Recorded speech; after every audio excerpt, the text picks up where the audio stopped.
What's going on, fellow YouTubers? This is Craig Smith II here on another episode of Let's Draw on Something, episode number 31. I'm joined by my co-host Jimmy Jsmoove, who was born and raised in the 901, and now he's representing the 832, and he's gonna make some big money moves. So y'all know how he's going to do. Once again, I'm Craig Smith II, born and raised in the 773, relocated to 901. I had a whole lot of hit and miss in the 256, and I'm now in the 662. So y'all definitely gonna know how I'm doing. Today's show, we're gonna be talking about this Alabama LSU game, which Jimmy J was right about, sort of.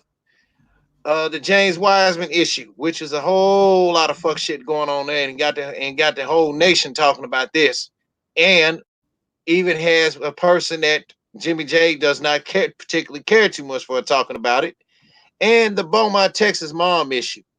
What are our genuine thoughts on that, and among some other things. By the way, this live stream is brought to you in part by Trey Styles Custom Designs. There's nothing you cannot customize. Hit them up for your NBA, NFL, NHL, MLB, MLS, FCS soccer, family reunion, baby shower, and custom made other t-shirts or whatever. Chef hats, chef aprons, and whatever you need. And also, and don't forget, he is offering a Black Friday discount that starts from now until the end of Black Friday. 20% off on all orders, $40 or more. Again, that's the discount. 20% discount on orders, $40 or more. And mention the discount Murphy's Law and tell them Craig sent you. It's not that hard to ask. It's not that hard to do, because I'm going to say something on that. Somebody inboxed me and asked me and wanted to argue me up and down about what I said on the last podcast when I said about this discount. I did not say 40% off on no damn $40 or more order. And what kills me is people needs to freaking listen. So I'm going to say this slowly. Mention discount code Murphy's Law and tell them Craig sent you. My boy Trey Murph will give you 20% off on orders that are $40 or more. So what he look like giving y'all 40% discount on orders $40 or more? He ain't making no money.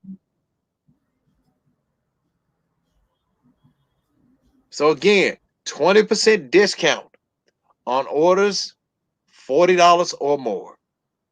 Now that that's out the way, let's bring my co-host in. What's going on, McWright? Man, what's popping and what's dropping, Craig, man? What's going on over there, man? Man, a whole bunch of shit. Oh, for sure, man.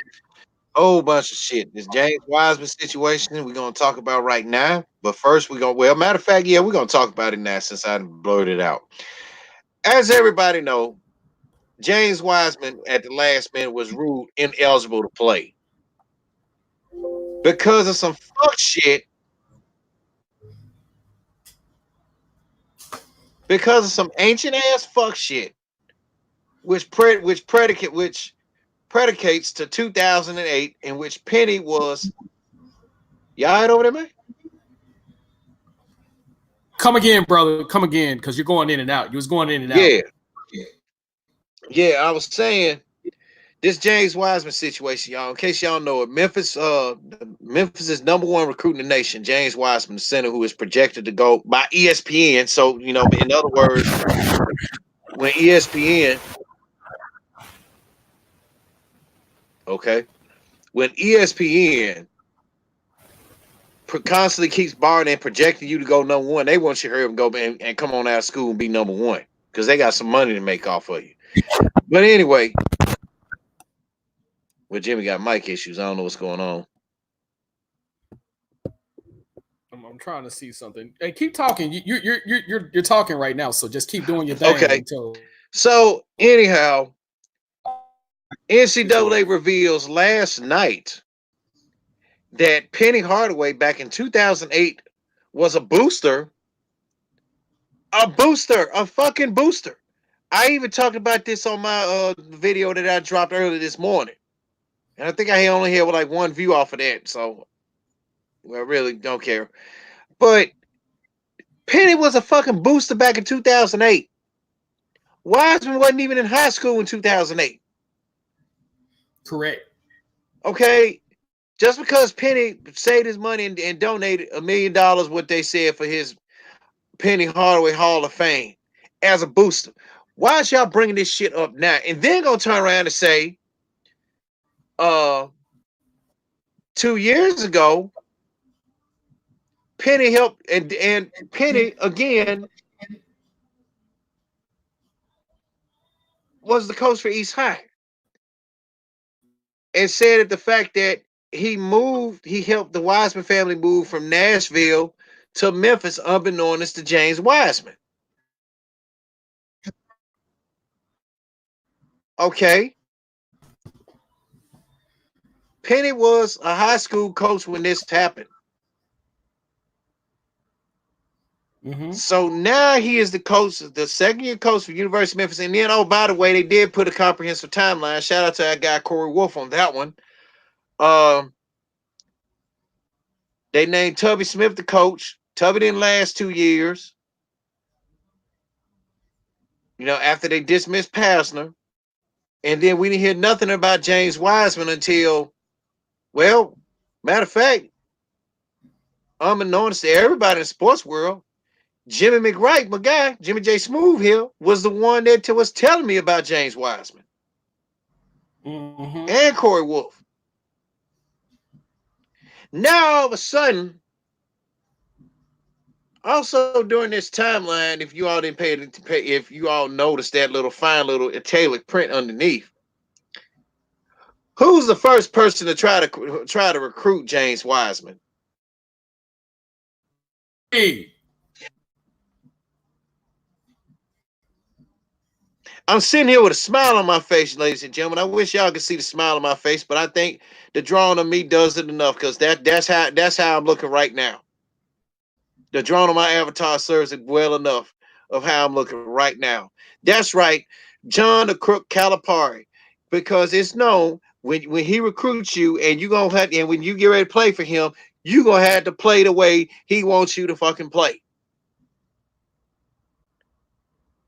And it was a whole bunch of, and matter of fact, it was not just Wiseman. It was a whole bunch of other guys that John Calipari was trying to get.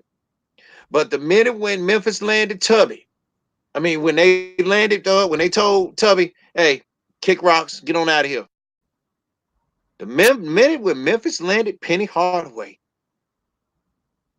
and when all the Caliparis saw verbal commitments, decided to leave and say, "Man, fuck this." They probably just said, "Man, you know what, man, fuck this, man. We ain't gonna wait. This man gonna want us to play how he gonna want us to play the way he want us to play. And don't want to let us do our thing. That's why he only got one damn championship. Fuck that. We finna go where the upstart gonna go. Wiseman went too. So now all of a sudden the NCAA, and I don't blame the Wiseman family along with that attorney. They got every damn right to sue the NCAA.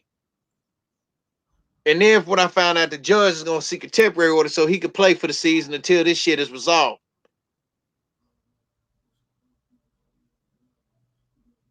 This here is some bullshit. I don't like it. And just go to show you what the NCAA really is. And get Jimmy's opinion on this from a guy that he doesn't like too much by the name of Stephen A. Smith. And he said on his Twitter, it's official. The NCAA is a damn travesty. This kid Wiseman is ineligible. And then he put after already starting the season and he put in big letters, Coach Penny Hardaway is a booster. This is straight bullshit. No wonder King James and so many others are so against the NCAA. Hey NBA, I've got an idea. I don't know what he said after that, but I'm gonna pull his Twitter up. And I agree with Stephen A. It is some bullshit. If you was gonna rule him ineligible, you should have did it before the first game. what I think is some in the Miami Heat, they in trouble as it is. And what I think, man, NCAA, they were tipped off by somebody. They were tipped off. They were tipped off by somebody, and everybody's pointing the finger at Calipari because they said he been feeling salty ever since Wiseman and all them other guys that Penny got ditched his ass. So this is bullshit. The NCAA has a right to get their ass sued, and if I were them, they need to do two things: settle out of court with the Wiseman family and let that man and let that kid play.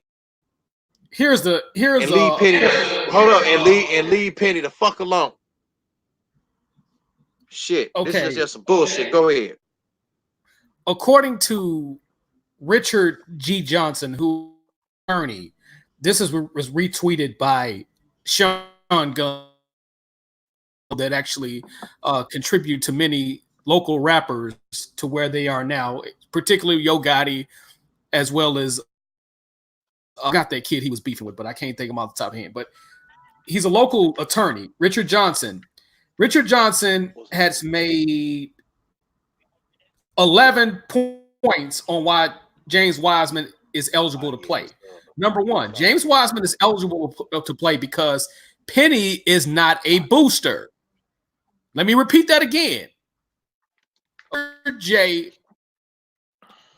Sorry about that. I had a phone call. Johnson, Esquire. So what? I had a phone. I had to take a phone call. I'm sorry about that, y'all. Okay.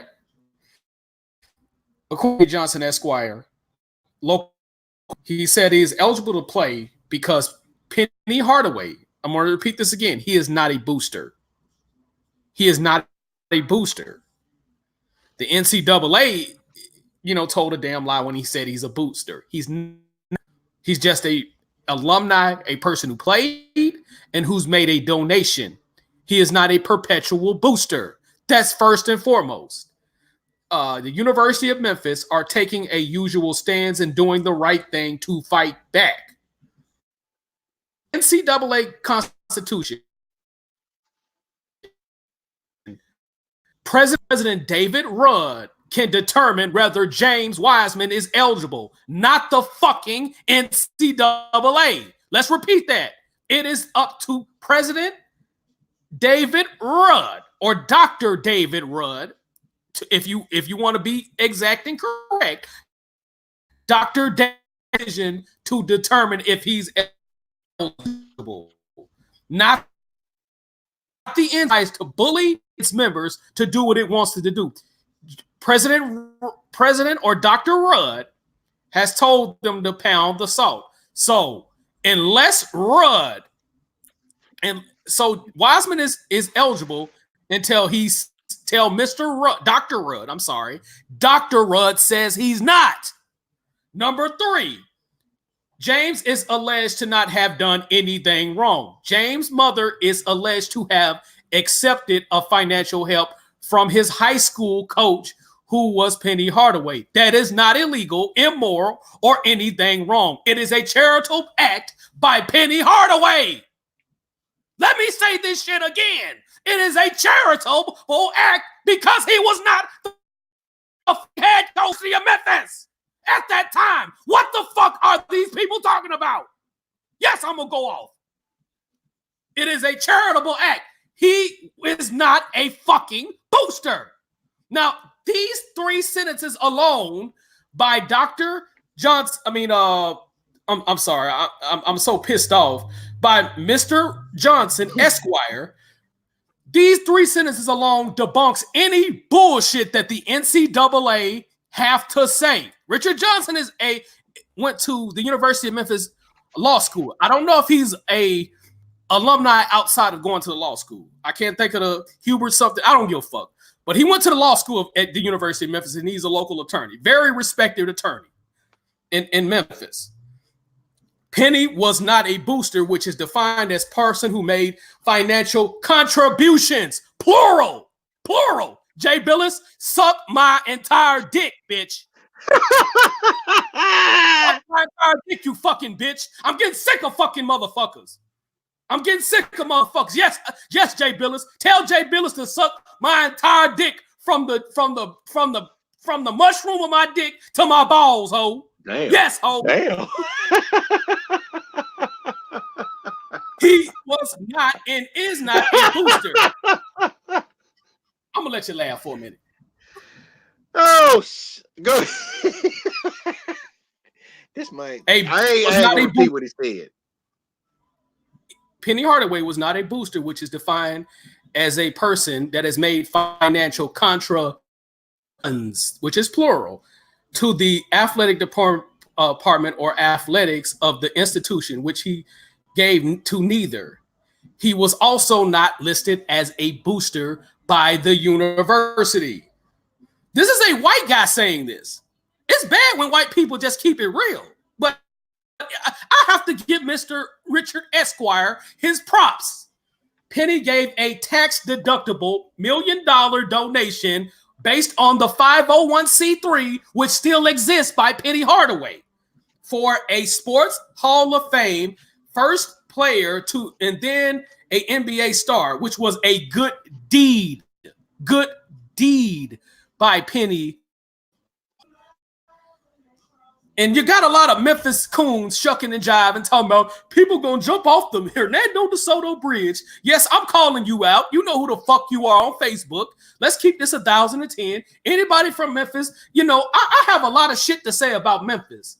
But one thing you're not gonna do is you're not gonna piss on my city when my city needs something to do. I got a right to piss on it because I lived there 28 plus years. How many years I lived on? I'm so pissed off at this. Hey, you feel the same. Hey, you feel the same way I feel, because when people want to piss on Chicago, I said, "Well, hold on, wait a minute. If anybody get to piss on Chicago, it is going to be the people that used to live there and stay there, and they're the ones that know about it. We got a right to do it." Yeah, exactly. Chicago people, you better not say nothing about Chicago. Just like Houston, you can't say shit about from Houston. I don't give a fuck if you all the way in LA. Shout out to Tekashi 6ix9ine for getting his ass whooped at LAX and the security didn't do shit. But I digress with that.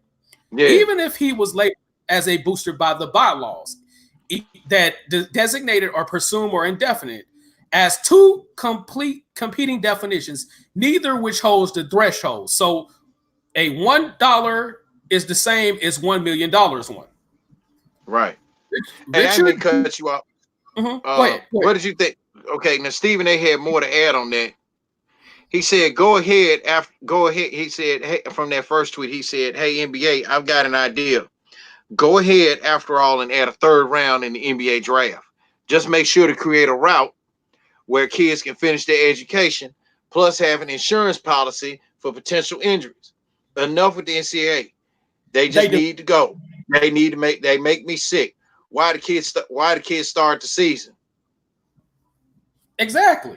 Here's my thing. Before I go with 7 through 11, because this guy's a known attorney, he's represented kids in college to help. He's helped a lot of kids from Memphis, get their eligibility, because a lot of kids from Memphis have to come back home because, their mother, like, I think, if I'm not mistaken, I could be wrong. Brunetti family, please correct me if I'm wrong. If I'm not mistaken, he helped Barry Brunetti come back to Ole Miss. If I'm wrong, please correct me, Mr. Brunetti, Senior Brunetti, and other family members, if I'm correct in that assessment. If I'm wrong, just tell me I'm wrong. I don't have no problem, but I think I'm saying that for legal purposes and, just in case I'm wrong. But he is a attorney he does represent athletes as well as a defense attorney as well in the local Memphis area. But just on 1 through 6 alone, I could shut the fuck up right then and there. Mm-hmm. And I'm glad this guy said something. I'm glad my brother Sean Gunn, who's I'm have a lot of respect for, I'm glad he retweeted this shit. Because he's one of those guys from Memphis that love Memphis to death. And I like people who try to give people job opportunities. This man has given many people job opportunities and stuff like that. My brother Sean Gunn, and has helped made millionaires out here. So I'm gonna give this dude his props. But 1 through 6 alone, I can shut the fuck up right then and there based on these 6 shit alone. But I'm gonna go through 7s in case you non-Memphis motherfuckers, And I'm speaking, and this is no disrespect to you, but you grew up in Memphis. You just as good as a Memphis motherfucker like I am.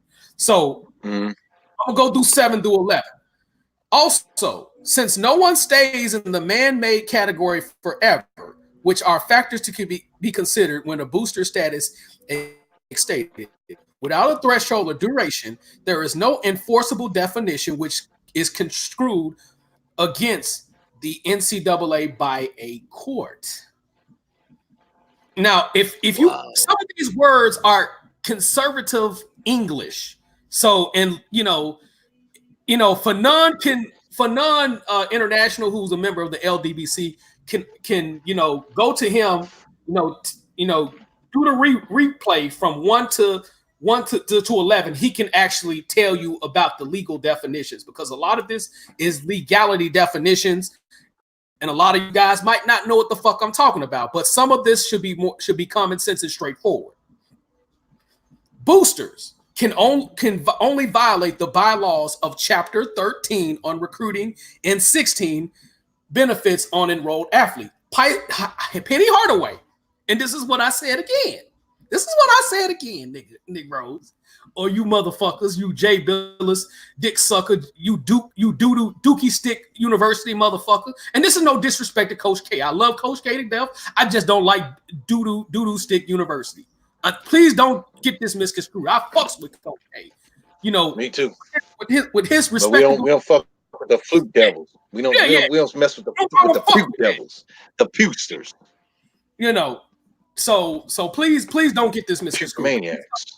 He's helped many people come back after they did one and done and graduate. He's graduated at least 90% of his people, even when they left early.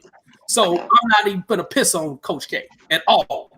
But I will piss on that university. I will piss on the university itself, because I know they've done some illegal ass shit over there. I know UCLA, and it's well documented. UCLA did illegal. It's been well documented about UCLA.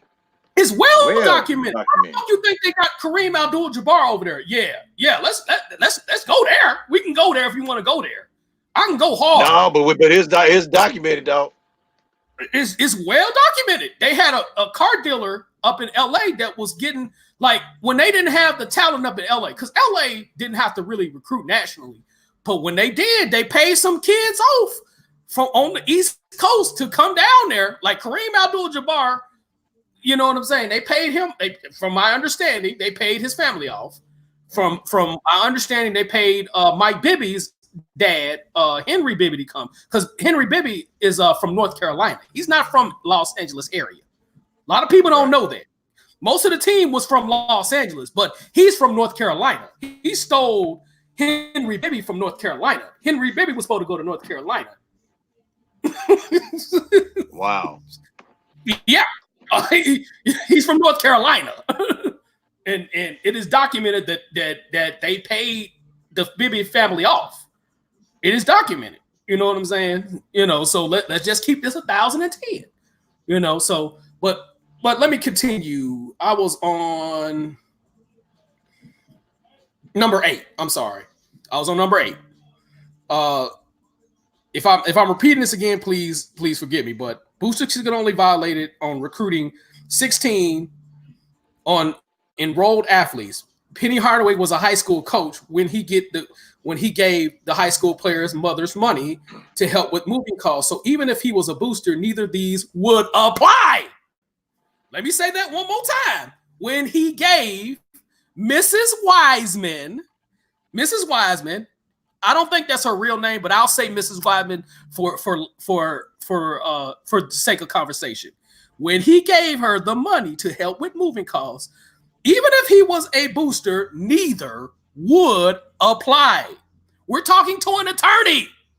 So everybody who's not from Memphis, who talking this shit about the University of Memphis, need to listen to this shit and read this on Twitter. James is black and projected to go first round. Penny is black and had a great college career. Plus, we need more black coaches in basketball, college basketball. Why is the NCAA attacking his mother and coach when the needed financial help? The other was kind enough to give it. Why? Let me stop right there. It is not against TSS rules for a coach to financially help a kid. No. Let me repeat that again. Because I'm pretty sure Mr. Gillespie or that black dude, I can't think of the guys, I mentioned his name before, but Mr. Gillespie and the black guy that currently runs the TSSAA. It is not against TSSAA rules if any teacher or coach wants to help out financially, that does not count as him being a coach/booster. That does not count. That does not count. That does not count. It is not against TSSAA rules if he wanted to help them move from Nashville. First of all, and I'm speaking because I've had the opportunity to meet Penny Hardaway, shake his hand, hug him. You know what I'm saying? The whole good 9 yards. Penny Hardaway is one of the nicest dudes I've ever met in my life. Penny Hardaway is one of the nicest dudes I've ever met in my life. Ever. You know, Zach Randolph, give him a run for his money because Zach Randolph is a cool dude. Real down. If you ever met Zach Randolph, he's a real cool dude too. Will talk to anybody, you know. But Penny Hardaway, I can truly say he's the nicest dude I've ever met. Penny Hardaway has been an AAU coach ever since his career ended, I'll say around 2007, 2008, when he formed Team Penny. When he formed Team Penny, that's when he started coaching kids in high school / middle school. He didn't start coaching middle school probably until 2010, between 2010 and 2012, no later than 2012. James Wiseman have been a player of his, I'll probably say since 6th or 7th grade, from my understanding. He coached him in middle school when he had Team Penny, because Team Penny went from 7 and up of Team Penny. So why would his parents not move to Memphis anyway? He was coaching James Wiseman all the way back when he was a skinny 6'9" kid at Nashville Innsworth. Mrs. Wiseman, James Wiseman's mother, knew that Nashville Innsworth, as well as Ryan Boyce's, who was also a top player out of Nashville. Those guys were the 2 top players out of Nashville. And I will get to 9. I will get through to 9 to 11 later. Mr. Boyce, the Boyce family and the Wiseman family realized that if we stay in Nashville, my son is not going to be recruited to his highest level. Yes, he might become a McDonald's All-American, but he would not have been a number 1 player in the country had he not moved to Memphis. They were already coming here in the summertime. To play for Penny. Kids do that in Tennessee. You got kids all the way is far all the way to Chattanooga, Knoxville, where Bristol, Tennessee coincides with Bristol, Virginia, that will pay for an AAU program just to get adequate AAU training, because there's not a lot of AAU programs, east of Memphis for the most part. You got few Nashville schools, but they're nothing in comparison to Memphis, because Memphis is in the state of Tennessee. So Miss Wiseman made the right decision by leaving Nashville, because there was no chance that Nashville Innsworth was going to compete with Brentwood Academy, who had a kid who played for Vanderbilt. I can't think of the kid's name off the top of my head. Brentwood Academy won 4 consecutive state titles. Do you think Innsworth was going to compete with that? Do you think they was going to even compete with that? Because they were playing in a D2 private school league, because it's separated in the state of Tennessee, just like it is in Texas or in a lot of states. He was not going to compete there, and he was not going to be a top-level recruit like he would have been at East High School. Miss Wiseman made the decision like, hey, where do you want to go? Hey, I want to go play for Coach Penny. I'm already coaching. He's already coaching me in the AAU, so we got a good chance to win a state title. That's what Miss Wiseman did. And as soon as he got to the city of Memphis, guess what? James Wiseman was the #1 junior and the #1 senior in his class. Soon as he got to Memphis. As soon as he got to Memphis from Nashville, because he knew he would not have gotten the recognition he had as long as he was over there in Nashville. Even though Nashville has recently surpassed Memphis as a bigger city, basketball is not king in Nashville. What's king in Nashville is football. Football is king in Nashville. Tennessee Titans, all those other good shit. Basketball is secondary. Which is why the University of Memphis was able to get the Grizzlies. A lot of people don't remember the Memphis Grizzlies was supposed to go to Nashville. It was supposed to go to Nashville, then it was supposed to go to St. Louis, and the city of St. Louis didn't want the Grizzlies. So it ended up here in Memphis. Had Nashville got a crack at it, guess what?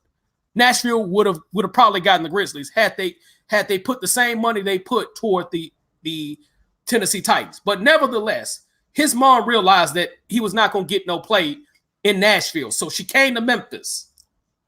And that was the best decision she ever made.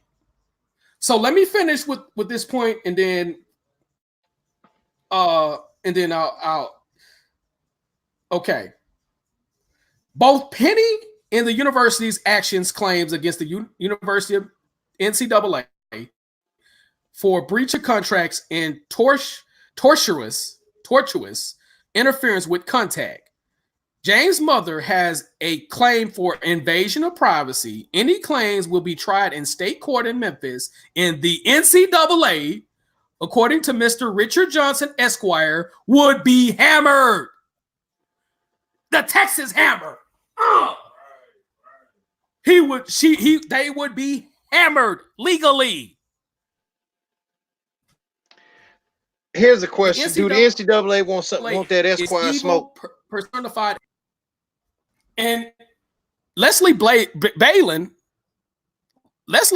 is like the white Johnny Cochran according to Memphis people. So do they really want that? Because you got like 10 things we mentioned. I'm not even going to mention the 11th one because it's redundant at this point. If I can name that many shit off the top of my head and pronounce that shit, which a lot of people can't pronounce it in legality terms, do the NCAA want that smoke? That's all I'm saying. Do y'all really want that smoke? Because you would get hammered in court right now. You violated so many bullshit, it's crazy. And then Jay Bellis wanted all you non-Memphis motherfuckers, sit y'all ass down. Just sit y'all ass down. Sit your asses down. You non-understanding Memphis motherfuckers, sit y'all asses down. And I normally don't agree with Stephen fucked up hairline Stephen A. Coons. But guess what? Every once in a while, a wrong clock be right every once in a while. He was right in this department. I'll give George Jefferson hairline having ass Stephen A. Smith credit for standing up for this. Because it was nothing. It was nothing the University of Memphis hid. It was nothing the University of Memphis hid. They let them know, hey, this was going on XYZ, and then they violated that. So guess what?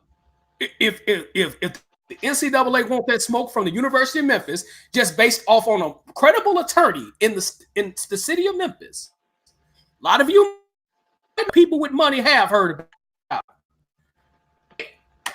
Let's do it. Because not only Penny Hardaway ends up getting fired, he's gonna sue your ass. Wiseman gonna sue University of Memphis and sue y'all bitch asses. Shit for many compared to the blue bloods like Kansas and all this other hoe ass schools. Because Calipari can't get his way. He lost twice to Penny against DJ Jeffries and James Wiseman.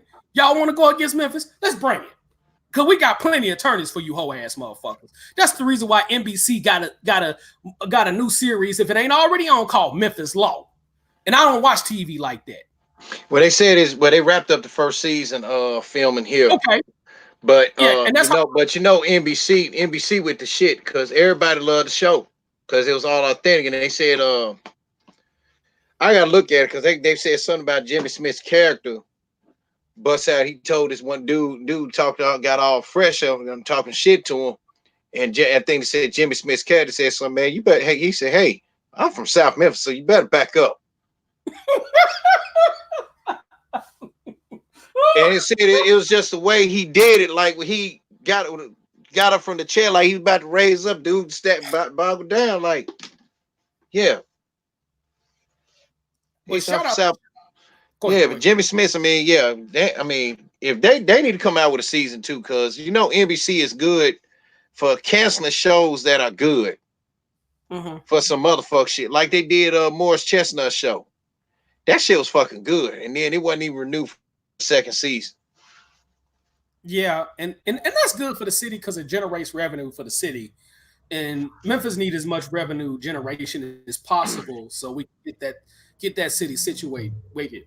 You know what I'm saying? But nevertheless, I'm glad Sean Gunn retweeted a credible attorney in Richard Johnson Esquire.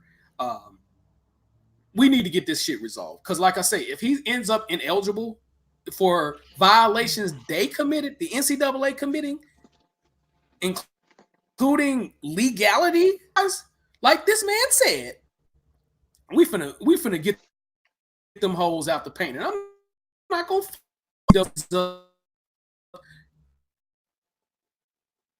ends up in Christian Memento. Yes, I'm a Histonian, but I represent. I bleed blue. I bleed blue and gray, and don't play. So let me tell you, motherfuckers, something. You better get y'all shit together. Leave Memphis alone. And who was to say get all the way to the championship game? We might fuck around, like I said, and go to the Elite Eight and get put out by one of those blue blood nations. Mm-hmm. And that would be a good season for me. Sweet 16, Elite Eight, Final Four is icing on the cake. Leave his parents alone. Leave this motherfucker alone. Leave Coach Penny alone. Coach Penny did the right thing.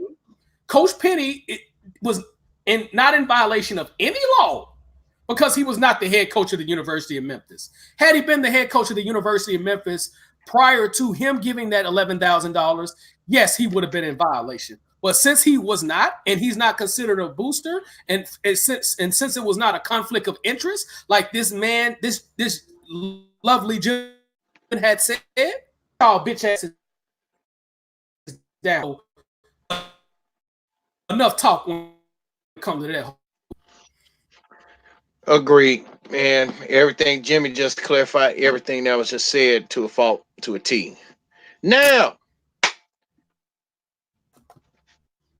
previously on episode 30 of Let's Draw on Something, Jim McWright and I, we both said that LSU and Alabama was going to be a tight game today.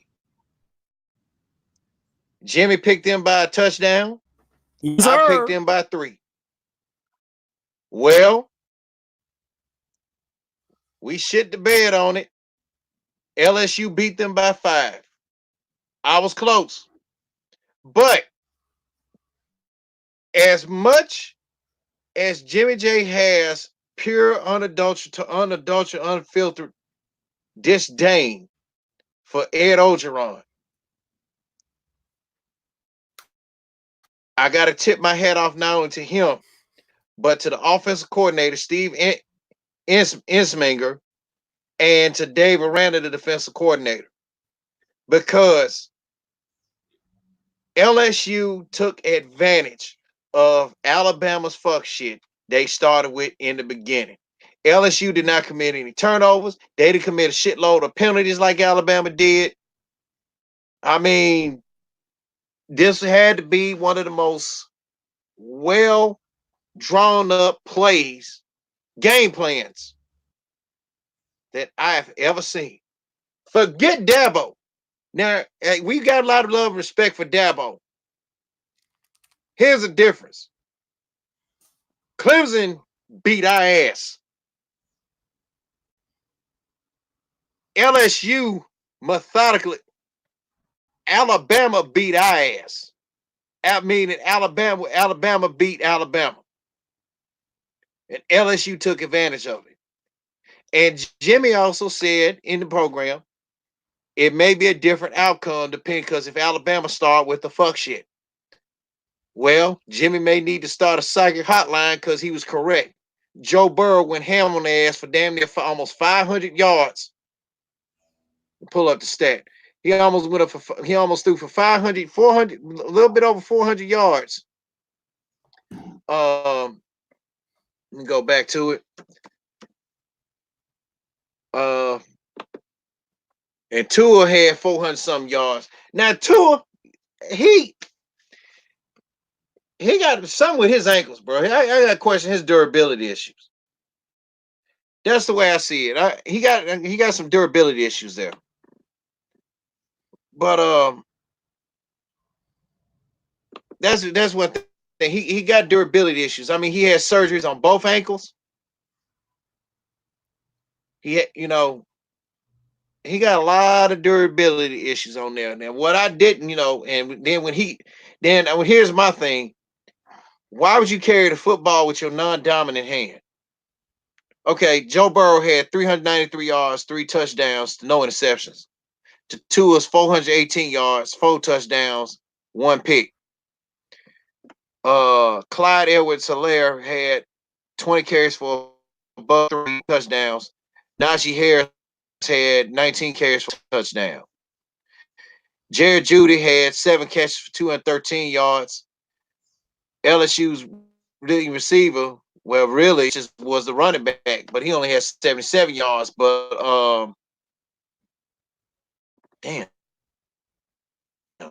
fucking y'all. This Chase dude, he had 140 yards receiving. So I mean, it was neck. I mean, it was neck and neck. And what really won it for LSU was that 23-point second quarter, man. And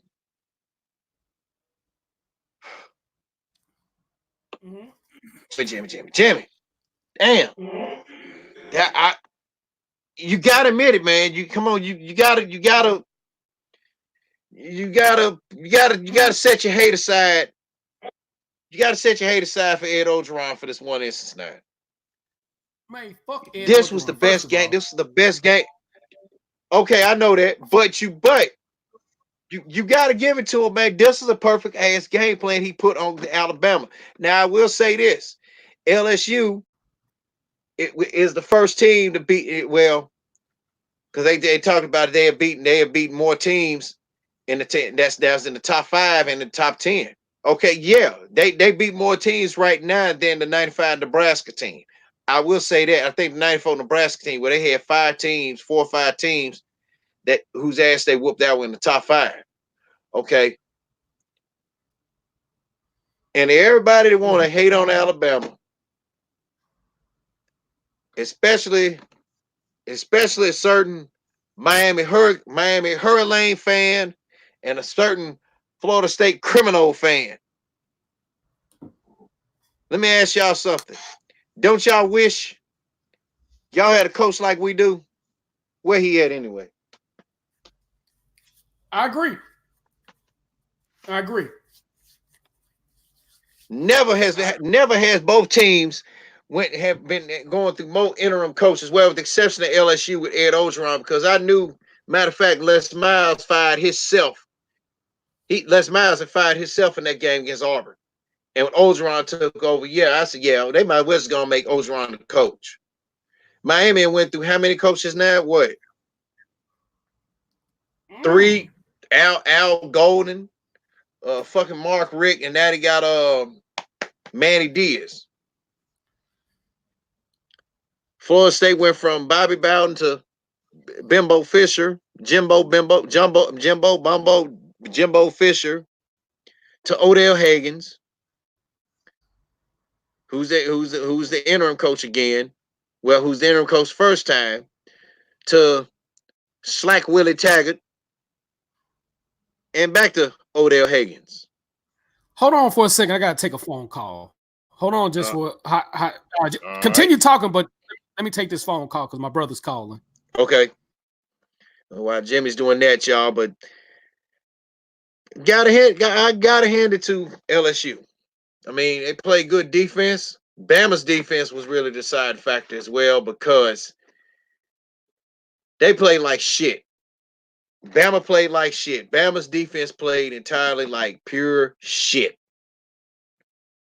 It's real pure shit. So it again, tip my hat off to LSU. Damn good game plan by the whole LSU coaching staff. And maybe this should serve as a reminder to Alabama that they need to get better. Because after Auburn gets through probably whooping up on Georgia again, they're next. And then they're gonna need all the fucking help they're gonna need to get into the playoffs, like a 2-loss Ohio State or a Penn State team and a 1-loss Pac-10 or 1-loss Pac-10 championship team. They may be getting the playoffs based off of name value, or they may not. Because we got we got some more teams that's undefeated. LSU is still, Ohio State undefeated. LSU undefeated. Minnesota, who beat the shit out of who beat Penn State today in a damn good game, and didn't nobody catch it this morning, is undefeated. Baylor is undefeated. This ain't the same Baylor team that you saw light up the scoreboard. This is an entirely different team. So we're down to 4 teams now that are undefeated. So this is gonna be a pretty final stretch for college football. And the SEC championship. Hey, Georgia and Florida, the East Division is a toss up. So with Georgia beating Florida in the head to head, we're gonna see LSU against Georgia for the championship. Because that game there determined the SEC West. And speaking of which, I gotta take a phone call. Hold on, keep going to talk, Jimmy. Well, yeah, man. LSU did a good job of game planning, and this is coming from a motherfucker that like Ed Orgeron. I respect the program. I respect the NCAA not the NCAA. I respect LSU as a program. I just don't like Ed Orgeron bitch ass. But the defensive coordinator and the coaching staff, as well as Ed Orgeron bitch ass, and he the only bitch ass that I'm talking about. But other than that, they did a great job of winning. I did tell people that if they came in this motherfucker bullshit, being this is a rivalry game. Sorry about that, guys. Being this is a rivalry game, they were going to lose. I want to make one slight correction. Georgia is also in that conversation as well in terms of having the third most wins against Alabama. Auburn has the best winning percentage against Alabama. Auburn and Florida has the best winning percentage against Alabama, pending the outcome of this year's win. But they're actually tied with Georgia for the third most wins as of today after beating Alabama. So I just wanted to make that slight correction. But they do have a winning record in Tuscaloosa. But nevertheless, LSU beat their asses. I thought it was going to be a 7-point swing. It's a 5, but it's close enough. This is a rivalry game. This is what happens when you have rivalry games. If you don't come to play when it comes to the postseason, your ass gonna stay. Nevertheless. So, hats off to the LSU team. Hats off to Alabama, too, for playing such a good game. They could have easily went out and lost by 20. They came back and lost by 5. But still, nevertheless, Alabama could still make the playoffs. They could still make the college playoffs if they went out. Because let me look their schedule up real quick. I'm gonna look up their schedule real quick. So turn my phone off. So I can charge that bitch.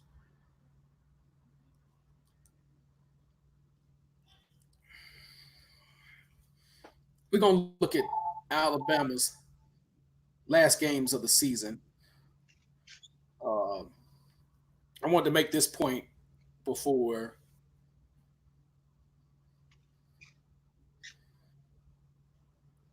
I wanted to make this point before if this bitch will pull up. Shit. Come on. Come on, goddammit. Bring your funky ass on. Okay. I think we're going somewhere.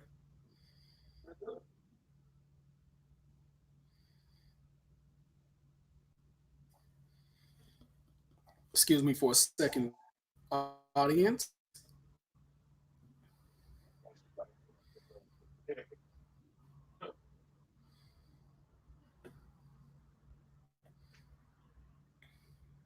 Alabama schedule.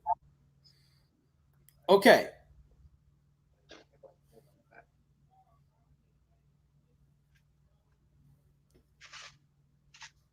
Alabama's is Western Carolina.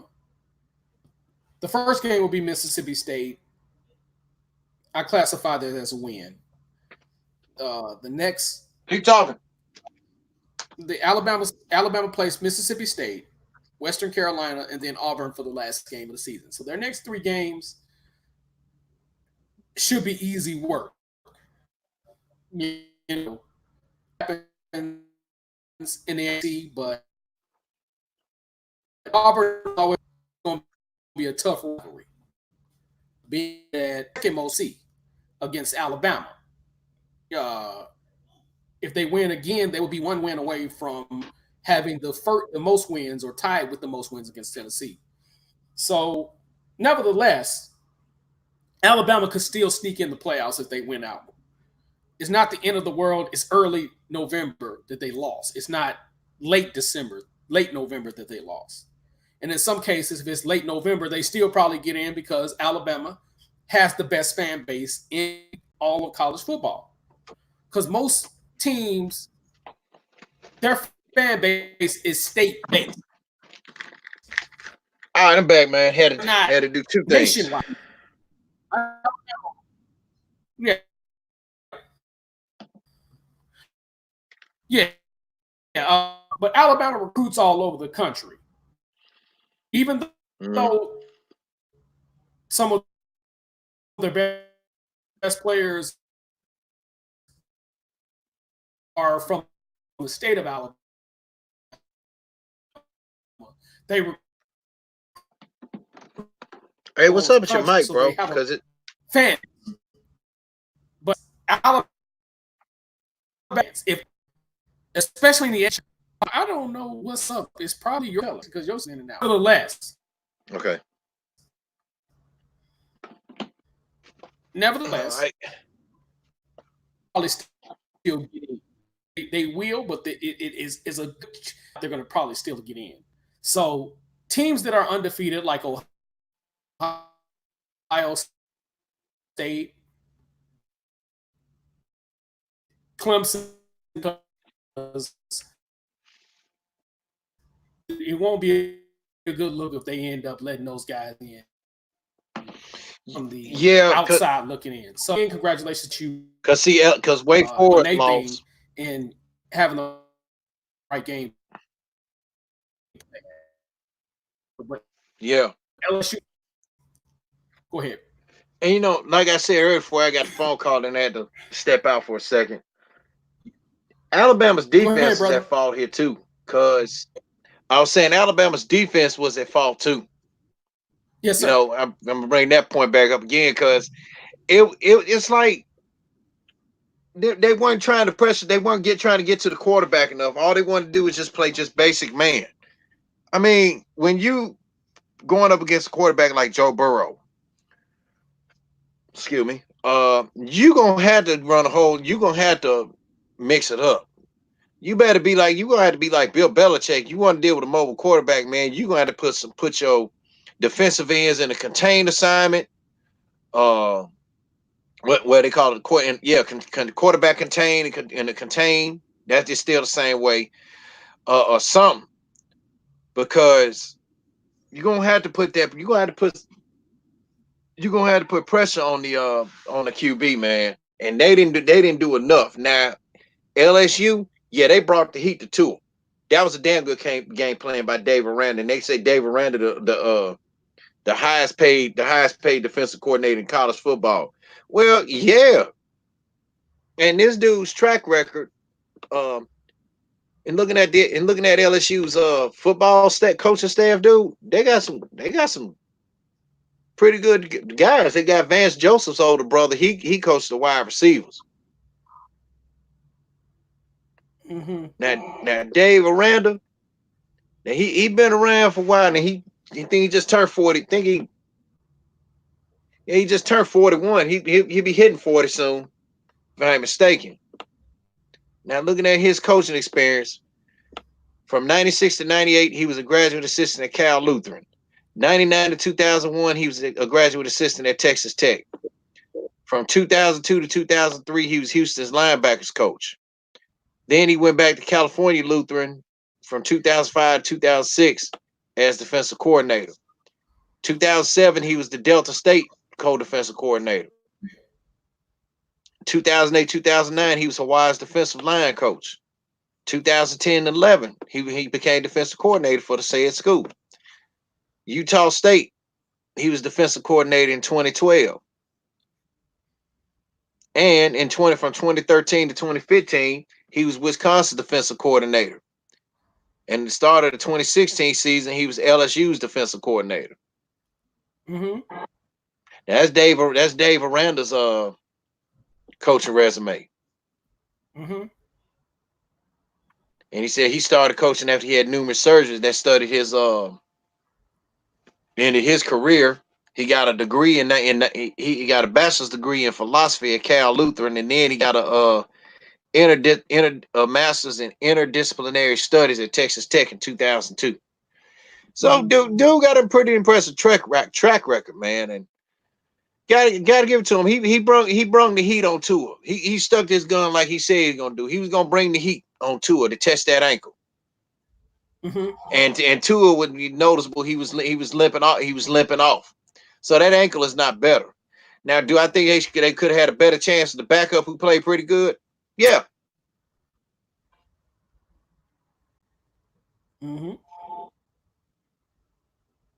Yeah. But Tua may be done for if he don't let that if he don't let that ankle heal. So again, tip my hat off to LSU. Great game plan, great win. Stuck to their words, stuck to the system, and left out one thing: the offense, man, they were food. Boy, they were. I think what was that in the fourth quarter? I think in the fourth quarter, Burrow faked the play action. No, he dropped back. It was like a draw play, and then the man ran up. He stopped, threw that motherfucking ball threw the damn ball to Justin Jefferson for the damn. No, it was that for Chase for a damn touchdown.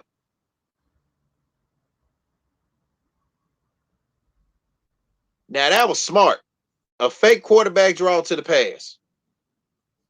And that's why I said it. But a lot of people don't know LSU is running the New Orleans Saints playbook.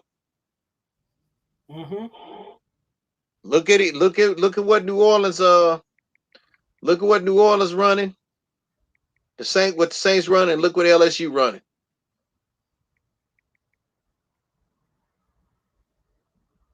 So again, tip my hat to the LSU. So it's gonna end up being LSU and Georgia in the SEC championship game.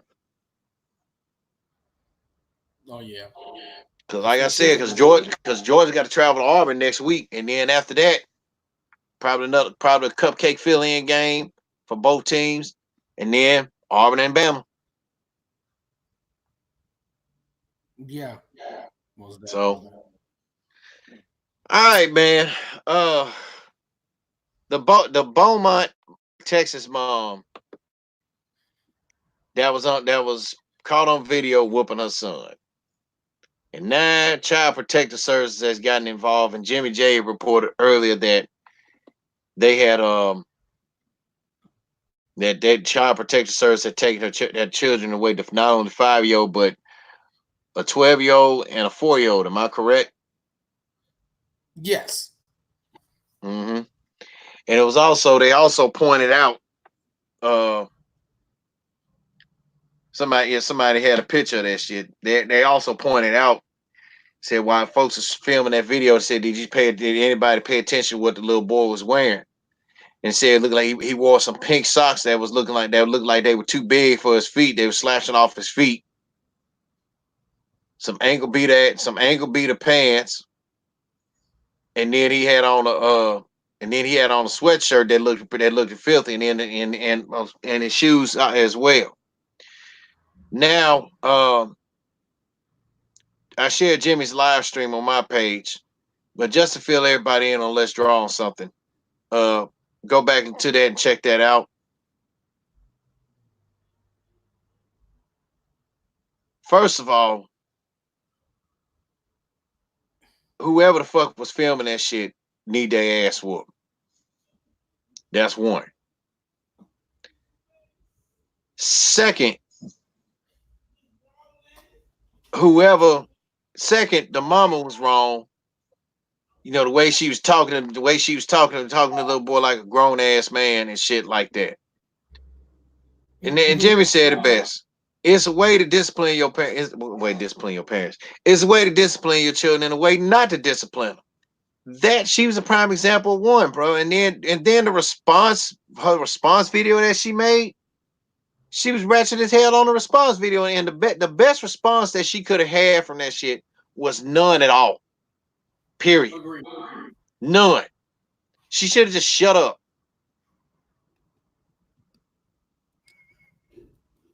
Agreed. Acting all ratchet. Fuck y'all, all this and that. No, come on, man. You shouldn't have just said nothing. And then somebody else is co-signing in the background and shit. You know,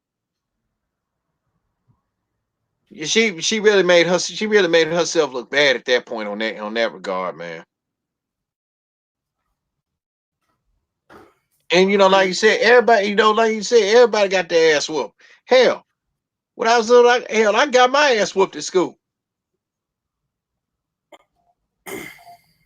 It wasn't in front of nobody. It was in the bathroom. I got my ass whooped. I got my ass whooped at school, in the bathroom.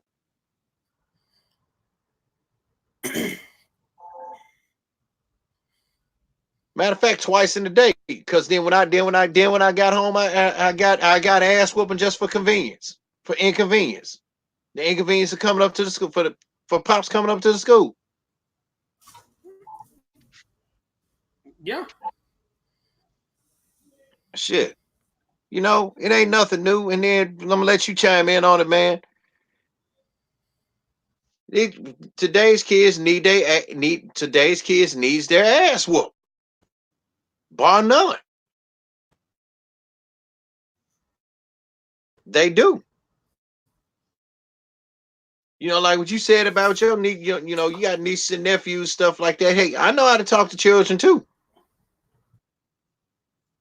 My god nephew, he's 6 years old. Don't want to put him on the spot, love him to death, but he got a little smart. He got a little smart mouth. And one time he raised his voice to me. I said, "Come here." I said, "Don't you raise?" I said, "Don't you raise your voice to me like you got some man base in you? Just watch who you talking to." Yes, sir. I said, don't talk smart. Don't talk smart to me. But he's 6 years old. He just being a boy. He being a smart, but he got a little smart ass mouth. He always says something smart. He got a little smart ass mouth. But he's a good kid. But man,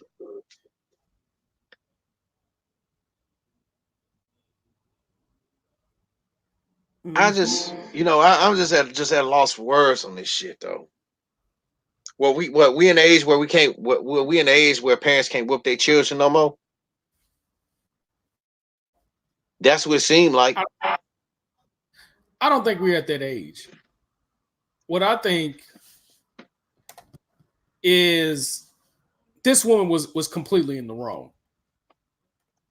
Again, and I'm gonna state it again. I have zero problem with anybody whooping their child. It's needed. Mm-hmm. But in the environment we're in, racially, where racial tensions has went up, you don't need to be whooping your kids publicly like that, because you're giving these white supremacists an excuse to come get CPS, who really don't give a damn about your kids, to come take your kids. Was that whooping justified? We don't know, because all we know is the white teacher that called up there could have been just wanting you to come up there and whoop that damn kid. We don't know the particulars on that. First of all, you telling the kid, right, I'm gonna break your face the next time you come. I come up here to the school. That was out of line. That yeah, and then she admitted and she admitted that she did say that. Talking about some, yeah, I know I was out of line. So what? The fuck? Okay, don't get mad if your 7-year-old kid who turned 17 end up whooping your ass, because that's where the level you at, because you don't have no respect for that kid. Mm-hmm. Something goes on the internet. It's virtually impossible to delete that motherfucker. You got systems now to where people can screenshot, people can do all types of shit and leave that up, and can be played a million more times. Telling a young set, the next time I come up here, I'm going to break your fucking teenager. That it's another thing entirely. Mm-hmm. Tell a 7-year-old, and then what we more than anything, this bitch got the buck in her eyes. Original live stream exactly did this because it was their kids. But the kind of core wolf on this people is whooping their moms, and it ain't because they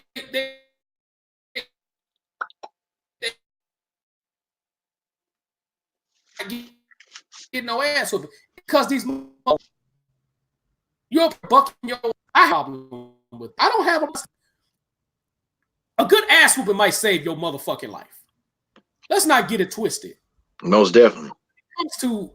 But when it comes to this, that's not discipline. And what kills me more than anything is, where is this kid's family outside of mom? And I'm pretty sure he ain't got no goddamn dad. Let's just keep it 1,010. She got 4 kids, probably by multiple baby daddies. Ain't no telling. This bitch is a whole hood rat, and it's an embarrassment to the state of Texas. Mm-hmm. I'm pretty sure family got to step in, and as I stated, I'm gonna stand on it. Family got to step in situations like that. Families got to step in situations like that. Brothers, sisters, mamas, granddaddies. If great grandma's still alive, you got to step in situations like that. This shit don't make no goddamn sense. I can't respect this woman as a parent, because this bitch is you did that for fucking attention, and now look where it's got you, bitch. You're not disciplining this goddamn kid. You are fucking whooping this kid's ass for attention and not so he can learn. As you whoop him because you want him to learn the lesson, not do that again. Because that ass into a bullet up his ass. When you whoop that kid's ass, if he did a wrongdoing, if there's a wrongdoing, you need to talk to that kid and be like, hey, you want to know why I whoop your ass? Because you made me had to come up here. But you don't go in front of a school where it's a whole bunch of goddamn cameras. Because I done been to Beaumont, Texas. I pass by it pretty often. But that elementary school, it's filled with cameras. All those schools that's in the Beaumont, Port Arthur area, they're filled with cameras. Especially every school out here in Texas. for the most part. But I know for a fact that particular school is filled with cameras. You don't get on camera telling you gonna break your motherfucking face, little nigga. You calling them all types of a 7-year-old nigga. What kind of shit is that, bitch? Really disciplining him, or you have vitriol for his goddamn daddy because he left your stanky ass pussy. Yes, I'm saying that shit. Now you are victimizing kids from 1 year old on down to 12 years old. Now they got to go to CPS custody. Ain't no telling what type of predatory motherfucker they gonna end up with. CPS is just as bad. You may as well put your kid in a fucking pedophile ring. If we just gonna keep it 10. You may as well put that kid in a pedophile ring because CPS ain't shit. Yes, I said that shit. You might end up with a good foster parent every once in a while, like Colin Kaepernick did. But for the most part, most of these kids will end up with white foster moms. Black people don't. Hey, hold on. Let me take out another call. Hold on. Keep talking. Yeah, no problem. Yeah, I got it. Hello? White people, for the most part. I'm on my live stream right now. White people, for the most part. Well, I'm on laptop. White people, for the most part. No, we just talking about various stuff. Hey, cut your mic off. Mute your mic. Yeah. But anyway, for the most part, the likelihood of a kid going to a black foster parent is very rare. And even a lot of times they ain't shit. In a lot of cases. Most likely these kids will end up with some type of strange ass white person or white supremacist, for that matter, when he ends up having to get taken in by CPS. CPS do not give two shits about your goddamn child. They don't give two shits about your fucking child. So we got to take in consideration before we do things with these extra emotional ass bullshit that this bitch did. It was just, that shit is 100% extra emotional. That kid was not being disciplined. Yeah, you calling this kid all types of shit and disrespecting this kid and verbally abusing this kid. That is not being a parent at all. That is not being a fucking parent. What is that kid gonna learn other than to go back and do that shit again? It's one thing to whoop your kid and make them learn something. It's another thing entirely to fucking do that bullshit. And then get to bucking your eyes at the kid like you a fucking coon. I don't respect that mother. Again, kids need their ass whooped. Let's not get it twisted. Kids need their ass whooped. Kids need discipline. But in this particular situation, the woman was out of bounds completely. I have a problem with this in particular because the woman was completely out of pocket. And I don't think CPS should take the kids. I think a family member should take control of the situation. And if you're a family member out there in Beaumont, you need to be out there taking control of that situation and taking those kids in.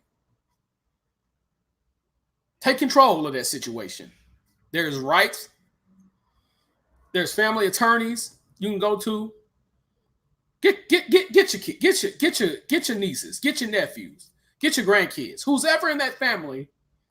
If she got any kind of family, take control of the situations. Another thing also, the black community need to start raising these kids again. We need to start becoming our own adopted like we were before the 1980s. The community should have stepped in and been like, hey, we're going to raise this kid. Put this on pause. Put that on pause right quick. Hold on. Go ahead. I done had, now, with the exception of one phone call was business, okay? Do not call me when I'm on my live stream. If I say I'm on my live stream, I tell you I'm gonna call you back. I'm gonna call you back.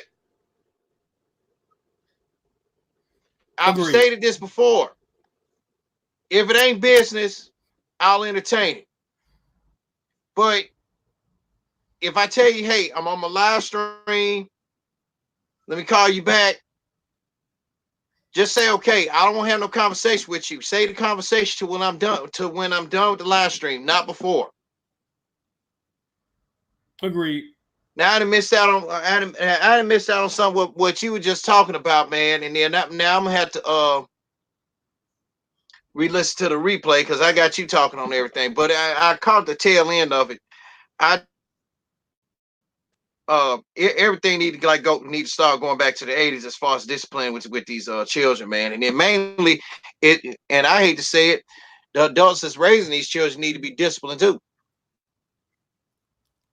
I You know, agree. I agree with some of the things she said. Don't tell me I don't tell you how to what you need to do with my child. Don't tell me what I need to do with mine. Well, yeah, looking at that video where we saw, yeah, you need to buy that man some socks that fit his feet. You need to buy some pants that fit him. Pink socks. And Come get on. them out pink socks too. And get them out them damn. I have a problem with that as well. Mm-hmm. And the damn socks don't even fucking fit his feet. They slouching. Mm-hmm.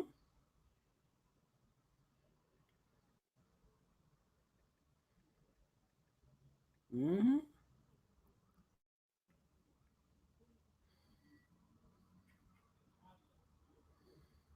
Yep. I'm very disappointed in that mother. I can't even respect that now. She's a I mean, if shame. it was, She's garbage. yeah, if it was done with tact, okay, I have no problem with this. But now that I done the research, that she was out of line. Even if the kid had been acting up in school, she should have handled that more tactfully as opposed to handling it with her extra emotional ass. She should have stopped. Mm-hmm. People, these kids, because when they get big, trust me that whatever you did to them that was wrong, that's gonna come back to haunt you. So she need to get shit right. And again, I don't co-sign CPS taking custody of those kids. I think a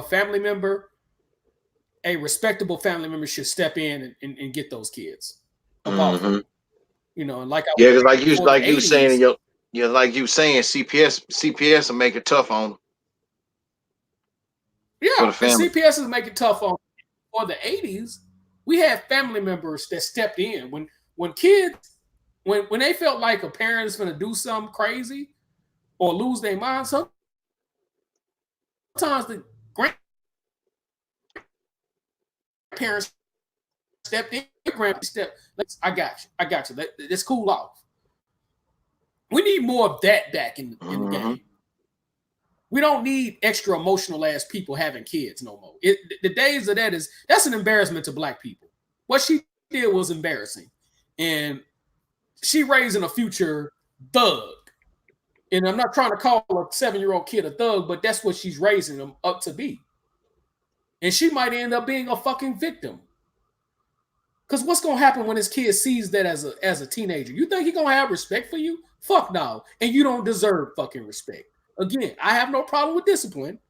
I have a problem when it's done untactfully and when it's done with abuse. And that's what the fuck this is. Because you embarrassed him psychologically, verbally, and physically. And I have a problem with that. It's nothing wrong whooping your kids. I have zero problem with that. But when you do shit like that and then get to bucking your eyes on top of whooping his ass, bitch, you raising a fucking Sheriff Clark in his hoe. So I'm done with that particular talking point. You got anything else you want to say or add to that bitch ass shit? No, all I say is it's sad that we got, and you clarified that earlier. It's sad that we got people that are like that now, mothers that are like that. I saw. Let me tell you the story. I was at Burger King several weeks ago.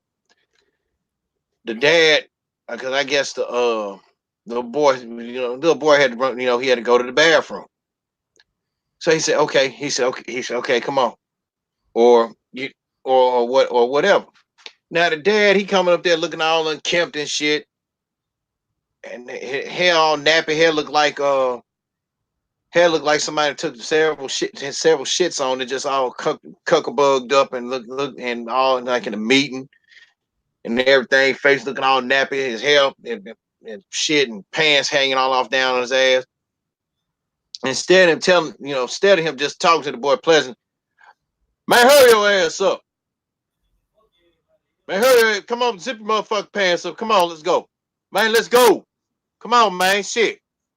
Ain't got time to be Ain't got the motherfucking time to be fucking with you today and begging in the goddamn car.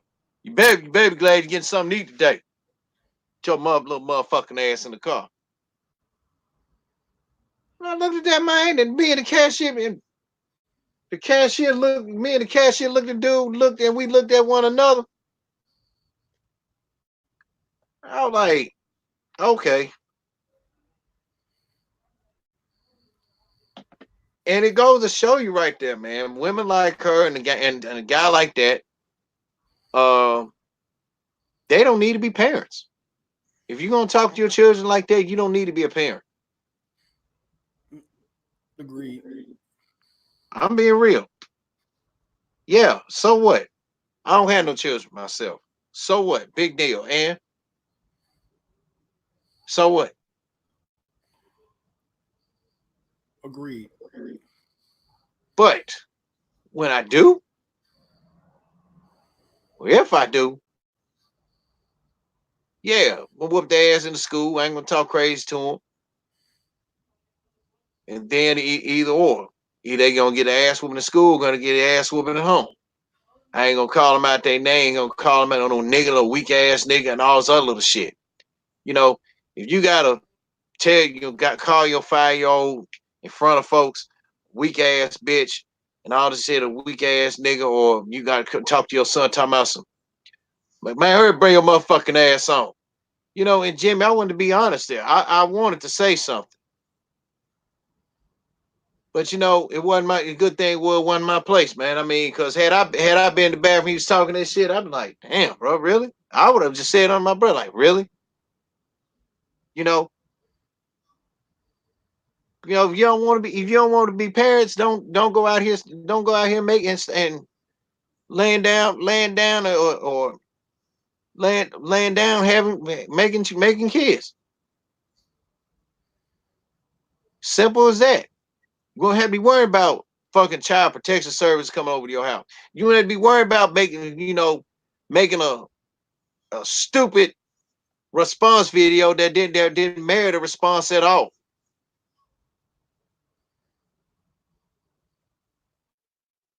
Agreed. Damn.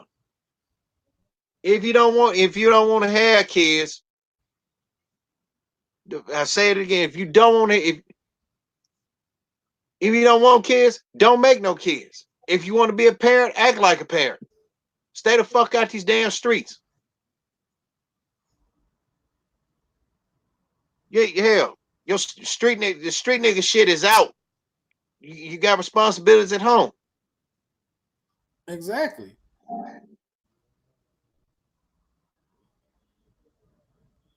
Shit. Make me, man, these I'm telling you, these those sorry ass mothers and fathers, man. I mean, damn.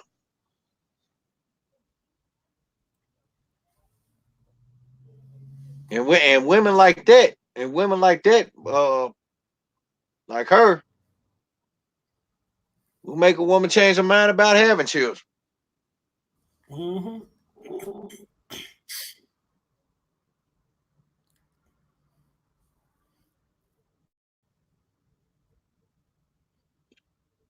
So, Yep. to borrow that quote from Willie D, what was something about your mama? Your mama should have said something, and your daddy should have pulled out. I forgot what the part is he said about with the woman though. Your mama should have swallowed you, and your daddy should have pulled. Basically, Pretty much. That's it. So, so definitely for them type of parents like that, your mama should have swallowed your ass, and your daddy should have pulled out.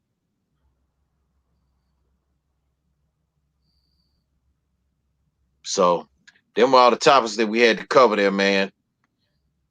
But other than that, dude, you got anything you like to add? man, nothing else, man. Great day of college football. Hopefully, I can enjoy the college basketball.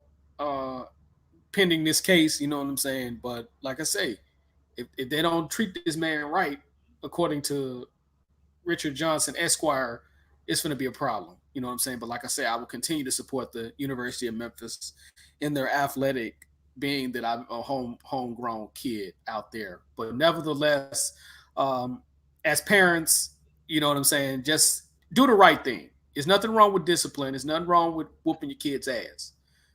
We just want you to do it in the privacy of your home where it should be, because everything ain't should not be seen. Like Roy Jones Sr., Roy Jones Jr. dad once said, you know, because there was some training exercise that he did with Roy Jones Jr., which is why Roy Jones was the great boxer that he was. But it was some training exercise that was not seen by cameras. And it was like, why you don't let us see the training exercise? Because everything should not be seen by everybody. And Mm-hmm. there's no greater thing that he could have said than that. So, nevertheless, raise your kids, talk to your kids. You know what I'm saying? Discipline when needed and don't go overboard with it. And again, to all your family members, when you see people are going overboard with shit, take control of the situation. It don't got to necessarily be an ass whooping, but sometimes they might do something stupid as hell.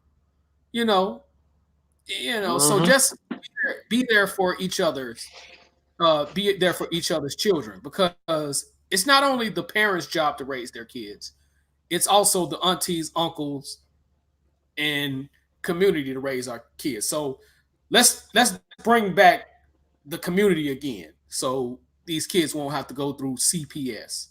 And if you see a kid that's homeless or a kid that's going through some shit, adopt them. You know what I'm saying? If you got the funds to adopt a kid, do that. So nevertheless, man, much respect to the audience today, man, and great show again, brother. Oh, no doubt, no doubt. So again, I apologize for the had the interruptions on my end mainly, but one was business. The other two were couldn't wait till I finished. And couldn't wait till I finished. But again, you need to let me know if your call is important.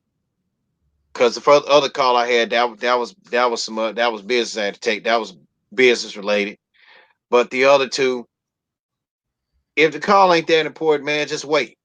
Or call me when I'm done with the stream, not before. When I tell you, hey, I'm on my live stream, say, okay, call me when you're done, or I'll call you back later by the time I think you're done. Okay. Don't do shit. Again, it's so fucking hard. Why is it hard for people to just, damn, follow instructions? Damn. Exactly.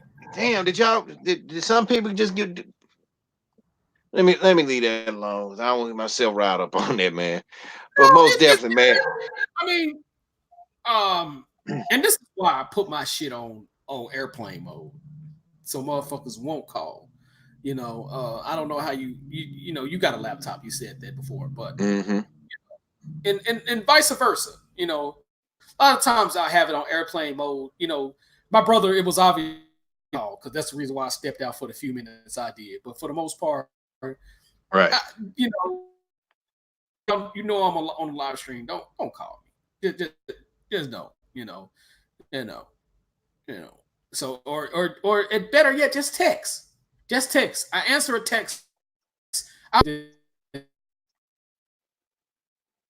Trust me. Hey, call me urgently.